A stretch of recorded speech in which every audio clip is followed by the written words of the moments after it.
Welcome to the Tech Blog Writer Podcast, your guide to future tech trends and innovation in a language you understand. Now, over to your host, Neil Hughes.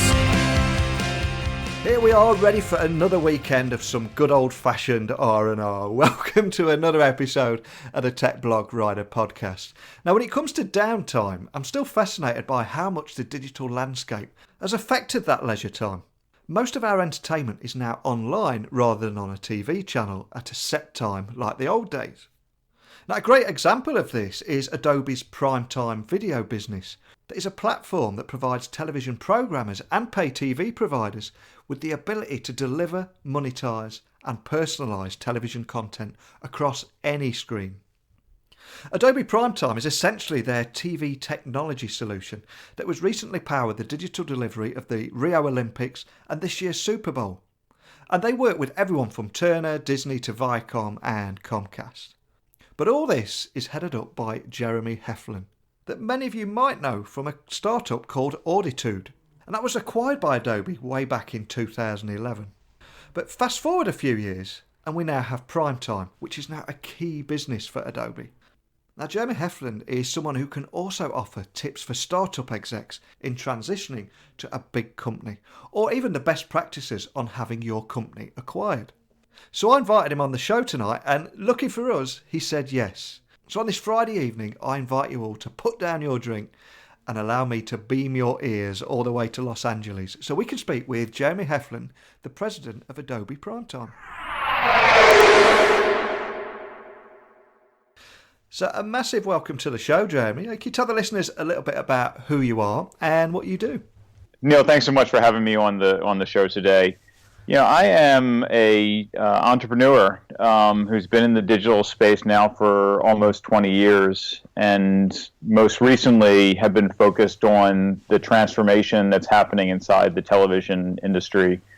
I run the media and entertainment solutions business at Adobe, also look after our television platform, what we call Adobe Primetime.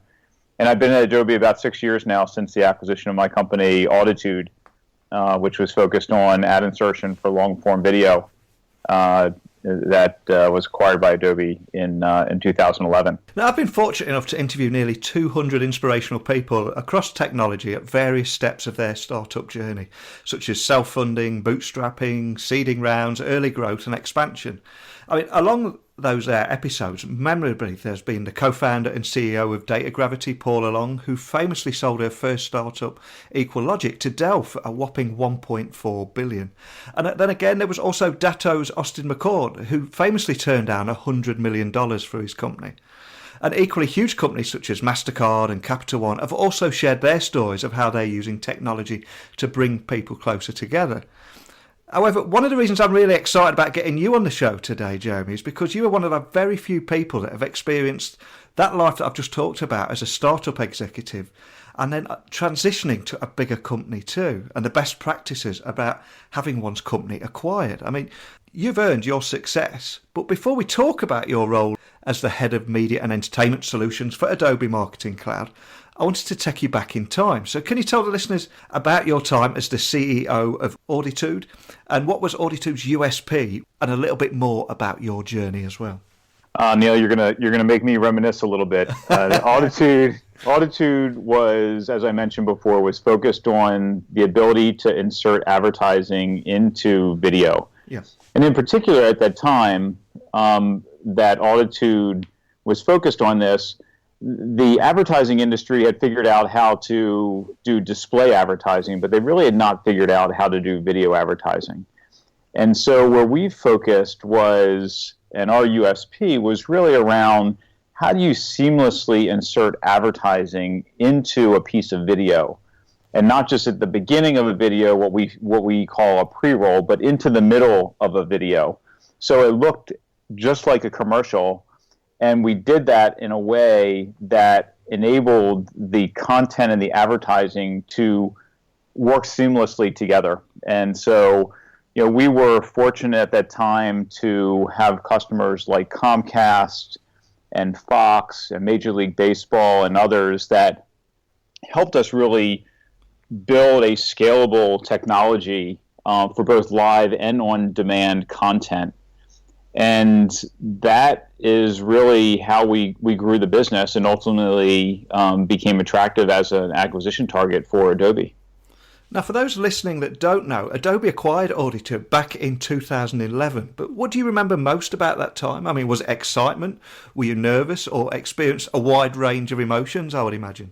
When you are running the day-to-day business, trying to build a startup, there's so many data points, competitive data points, analyst reports, feedback from your customer. You have metrics and measurement for how the business is doing, feedback from your board. We were venture backed, and we were fortunate to have great VCs like Greylock and Redpoint as board as investors and board members.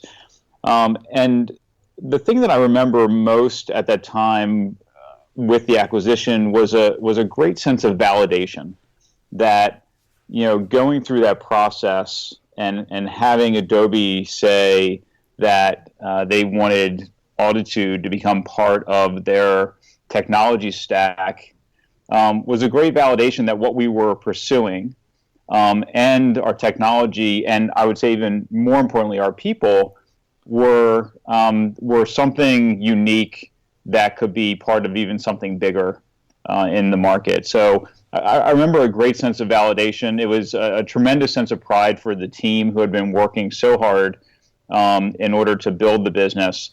And so all in all, while there's always some trepidation, what's going to happen to the business as you enter a larger organization, I would say most of it was a sense of excitement and validation for both myself and the team, which was really important. For me as well, when a company is acquired by another, the first questions that capture my curiosity is, what is the best way to integrate with the acquiring company's people, culture, process? I mean, how did you handle this, and what were the biggest challenges that you faced at that time? Because I would imagine that you're also very protective of your company because it's your baby, isn't it? Well, I've been fortunate to be part of a couple of acquisitions now. I was part of the management team at a company called advertising.com, which was one of the very first digital advertising networks that was acquired by AOL back in 2004.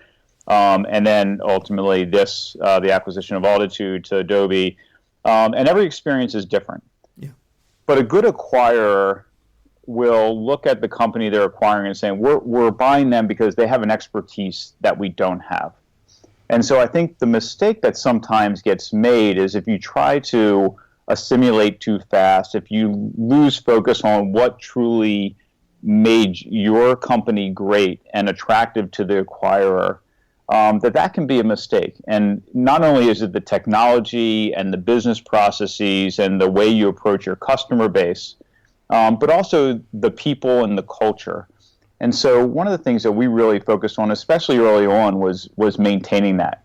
Was not to segregate ourselves, but to maintain those things that truly made us unique, our nimbleness, our flexibility, our ability to innovate with our customers, but then also start to layer in the reason we were acquired. How do we think about integrating our technology with the technologies of Adobe in order to solve even bigger problems for the enterprise? And so I think you have to find that careful mix of maintaining what made you attractive to the acquirer in the first place, but also starting to look for ways to drive synergy.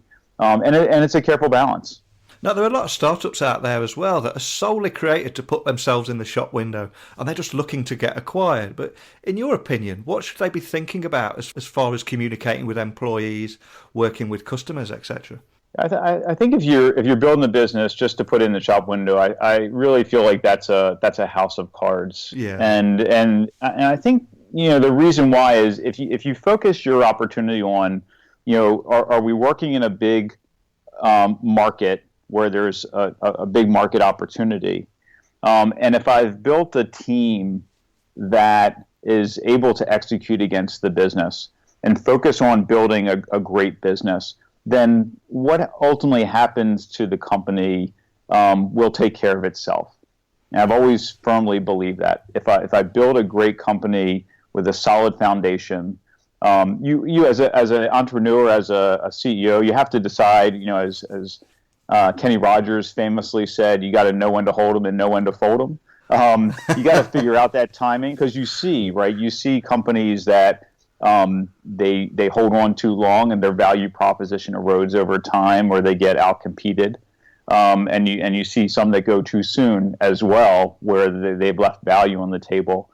But you gotta find that right balance. And I think if you focus on the fundamentals of the business, then the rest will take care of itself. And I think that's what, for us at Auditude and in my previous experience, that ultimately is what made us so attractive to our acquirer, because of the fact that they felt like we had built a solid business that could stand on its own, regardless of whether or not we were acquired.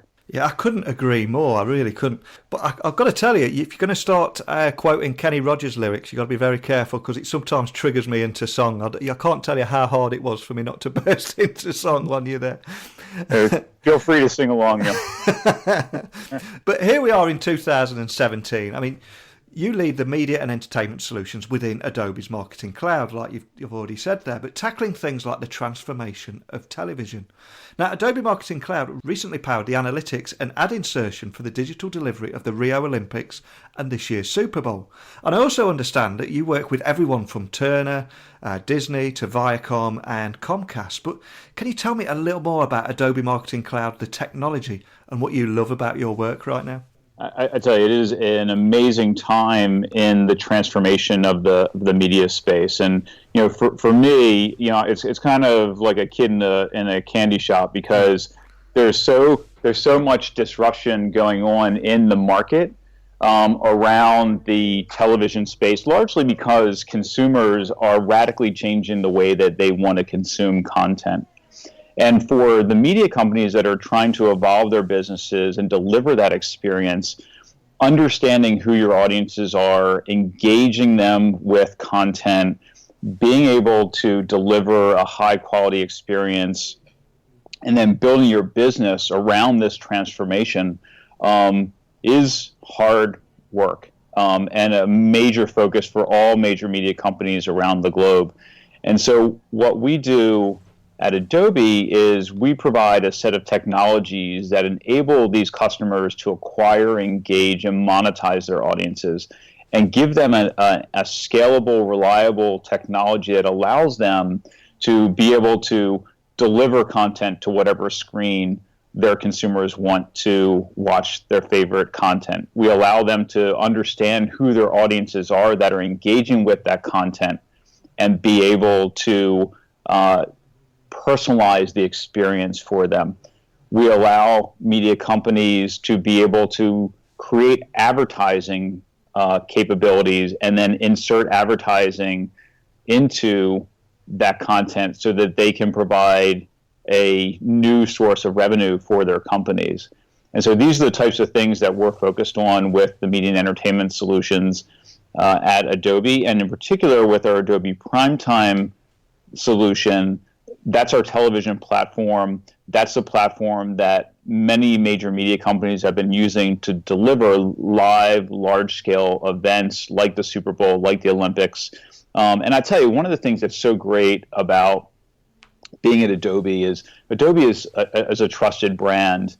And so being able to innovate alongside companies like NBC Sports or Turner Broadcasting or Sky, or Comcast, I mean, then the list goes on and on, is really a privilege for me, and has allowed me really to maintain my entrepreneurial roots. I think it's a fallacy to think that you can't be inside of a large company and still be entrepreneurial.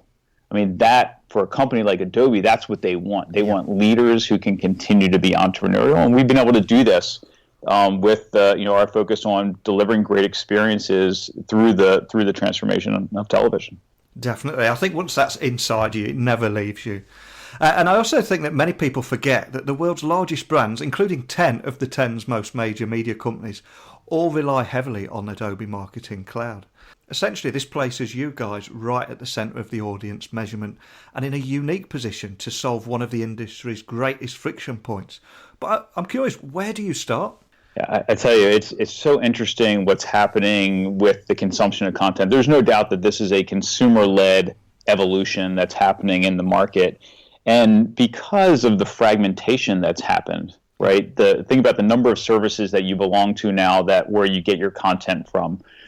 Think about the fact that you're going to watch content on both the television and on your phone. The consumer does not discriminate anymore between them, and so you need to have a seamless, consistent experience across whatever device you're watching your favorite content on. And for measurement as a key friction point, it really starts with understanding who your audiences are, understanding where they're watching that content, and also breaking down the fact that just because it's a different device doesn't mean that it's a different person. And so a lot of our focus has been helping our customers understanding engagement with content, no matter what device it's happening on. So make sure you've got the footprint, whether it's on the desktop or the mobile phone or on a connected TV device like a Roku or an Apple TV and others. And then also be able to bring that understanding together across both television and digital. These worlds are converging. Consumers expect that you're going to have a seamless experience across both what we would call linear or traditional TV and digital. So when we think about solving this problem, you have to solve it across both of those. And so that understanding of who the audience is, I think, is the fundamental starting point for then being able to solve the audience measurement problem that leads to how that content ultimately gets monetized, right? Yeah. And personalized. They say that over 3/4 of the content that gets consumed on Netflix starts with a recommendation of what to watch. And we see the market increasingly moving in that way. You can't deliver a personalized experience unless you understand who the audience is. You can't deliver highly relevant ads and be most efficient with those ads unless you understand who the audience is. And so that is a keen focus for us, and we're really excited to be at the center of it and have this footprint where 10 of the top 10 media companies, as you said, are using our technologies. And getting down to a census-based approach to measurement is fundamental for the media industry to be able to build a business around this multi-screen experience that their consumers want.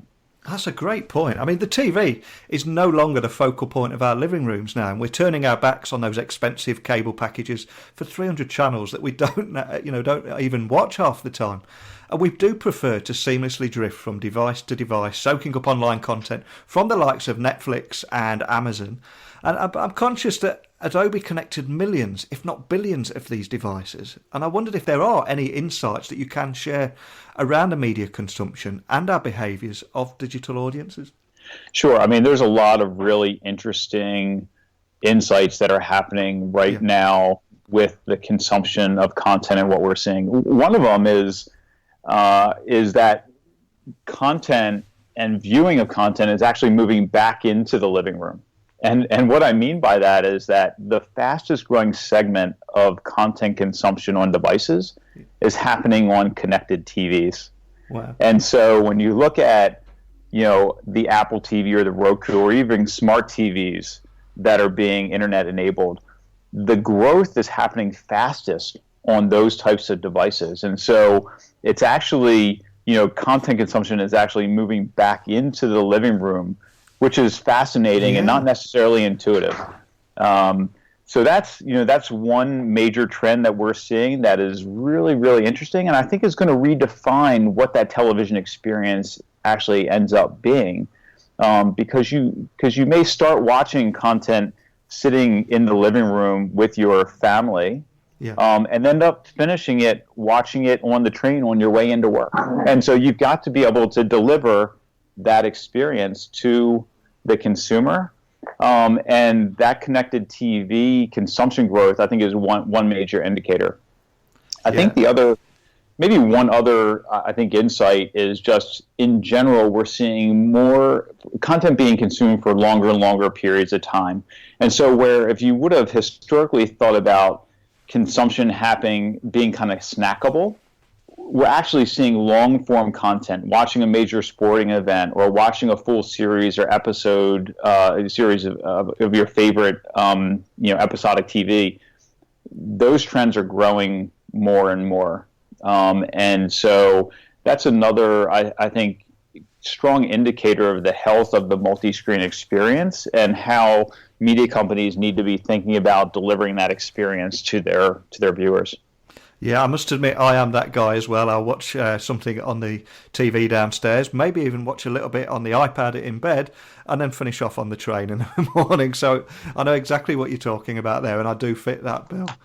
But alternatively, we're also getting closer to the Adobe Digital Marketing Conference in Las Vegas in March. Now, as a tech columnist, it's an event I follow closely every year for obvious reasons, but can you share any teasers about this year's conference? Are there any themes that will dominate, and who's going to get most from attending? It's going to be our largest event yet. This is the second year that it'll be in Las Vegas. We moved it from Salt Lake City because we just outgrew the city and the accommodations of the city. And, it's amazing to see so many people converge upon Las Vegas to come hear what Adobe has to say about innovation and where the market is going. And this summit won't disappoint.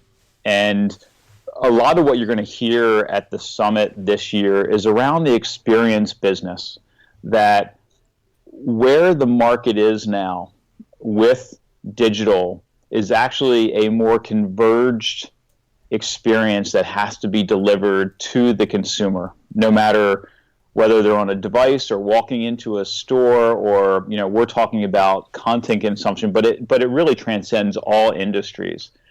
And so we're going to hear a lot about is how digital is helping to deliver a better experience for consumers, and an experience that really transcends both the digital and the analog experience for the consumer. And so we've got tons of great content, lots of great guest speakers that'll be there to help emphasize the importance of experience business, and lots of great networking opportunity as well to learn from peers. And it's just going to be a great show. And again, that theme around experience business really, I think, is going to resonate with many major marketers and practitioners across all disciplines, because really the Adobe Marketing Cloud now really goes beyond just the marketer. It really touches all aspects, whether you're the head of revenue or the head of technology or the head of sales or the head of marketing. There's something in the Marketing Cloud that's there for you. And so you're going to see more of that displayed when we're on stage at Summit, and all the breakout sessions that accompany that. Wow, sounds exciting place to be. I can't wait to find out what happens there. But before I let you go, actor Kevin Spacey once said, if you've done well in whatever business you're in, it's your duty to send the elevator back down and try to bring up the next generation of undiscovered talent. So with this in mind, what is the best piece of advice you can offer anyone listening who could be at any stage of their tech startup journey, whether that just be at idea stage or about to be acquired by another company? I tell you, I've been fortunate to be surrounded by so many great mentors and experienced entrepreneurs in my career. And one piece of advice I had gotten several years ago, which has really helped me, is the importance of people in the journey. I had a mentor tell me once that he would rather have a okay business idea with great people than a great business idea with okay people. And I would ask that all entrepreneurs, wherever you are in your journey, is to take that to heart and make sure that you're surrounding yourself with great people that can help you execute against the vision. Because with great people, you'll figure out the tough problems that you inevitably will face in the journey. You'll overcome those hurdles. You will get more diverse thinking, and ultimately your vision will be realized because of the people you surrounded yourself with. So I would really ask, your listeners that are thinking about that question that you posed, to think about the people that they've got surrounding them to execute against the business, and don't hesitate to act on making sure that you've surrounded yourself with the very best, from your management team to your employees to your board members that are helping you to guide the business. Wow, that's really sound advice. What I love about you, Jeremy, there is you've been on such a phenomenal journey and achieved so much in your life there, but the very heart of that entrepreneurial spirit is clearly still alive and well, and you're still incredibly passionate about what you do, and that's very apparent in your speaking today, and I really appreciate you taking the time and coming on. So thanks for coming on, Jeremy. Thanks for having me, Neil. I really appreciate it. I'm fascinated by the evolution of TV, how everybody came away from the TV in the living room and now heading back. And I'm also fascinated by how Adobe are connecting millions, if not billions, of devices. I think understanding how we consume media now and the behaviours of this evolving digital audience is incredibly interesting and indeed valuable. I also think Jamie had some fantastic advice for those on their startup journey too. So I'm genuinely grateful for him taking the time to come on tonight's show, which I think was the perfect end to a great week of shows. A week where we've had BBC talking about Planet Earth, and Jeremy from Adobe on the show perfectly illustrates why I love doing this. And I don't know about you guys, I feel like I learned so much from every guest, and that can only be a good thing. But hey, help me out here. I'm going to hand over the mic to each and every one of you listening. If you have any questions, feedback, or just want to make your voice heard, why not record an audio message on your phone or computer and let me play it on the show. Simply send me an email or even a tweet. You can get me at techblogwriter@outlook.com or on Twitter @NeilCHughes. Because the guests this week have been great, but none of this could happen without you choosing to listen to the show. I mean, especially after hearing Jeremy speak there, I realise just how much you are bombarded with so much content these days. So the fact that you choose to listen to this show means the world to me. So I'm going to toast you on this Friday evening and say, here's to the listeners of the Tech Blog Rider podcast. One thing Jeremy did leave me there as well was Kenny Rogers' The Gambler playing on repeat inside my head. So maybe I should give you a few bars before I leave and say, you got to know when to hold 'em. Sorry, I couldn't help myself. I did warn Jeremy there. So it's time for me to walk off into the sunset on this Friday evening and say to you all, until next time, don't be a stranger.